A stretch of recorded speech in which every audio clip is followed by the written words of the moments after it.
an update on a story that we've been following for nearly 2 years. After a baby boy died from a malfunctioning steam radiator in Brooklyn, his parents have been pushing for legislation that would mandate inspections. Hannah Kliger has the big step taken today to ensure better safety.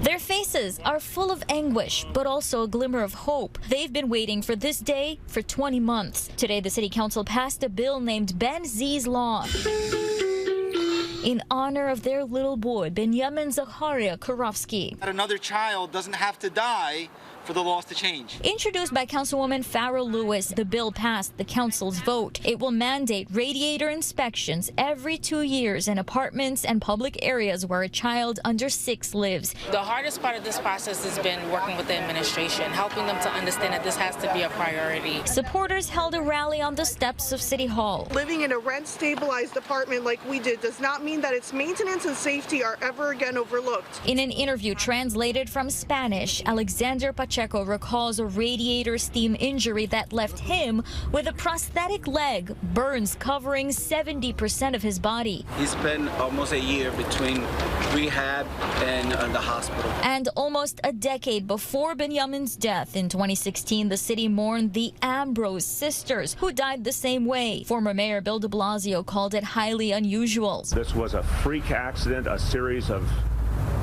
painful coincidences. But I read through dozens of city newspaper archives spanning more than a century and found a string of similar tragedies. 2 kids killed in Brooklyn in 1949. In 1931, a boy died by steam in Queens. A 4-year-old girl scalded in 1933. In 1897, a radiator explosion injured a man. And a 2-year-old Bronx child dead from steam burns 100 years ago. What do you say to members of city government who might say this is such a rare occurrence and it would be really difficult and very costly to implement this? There's clearly a steady record. It's time to change that record. Supporters say the mayor has reservations over cost and feasibility. A mayor's office spokesperson says the city improved inspection response times this year, but suggested counter proposals. Writing in part, we look forward to working with the city council to advance a plan that prioritizes the safety of children, their families, and all New York City renters. Binyomin didn't walk into a radiator. He didn't bump into one. His room steamed up to almost 300 degrees. Tell me how that's an accident.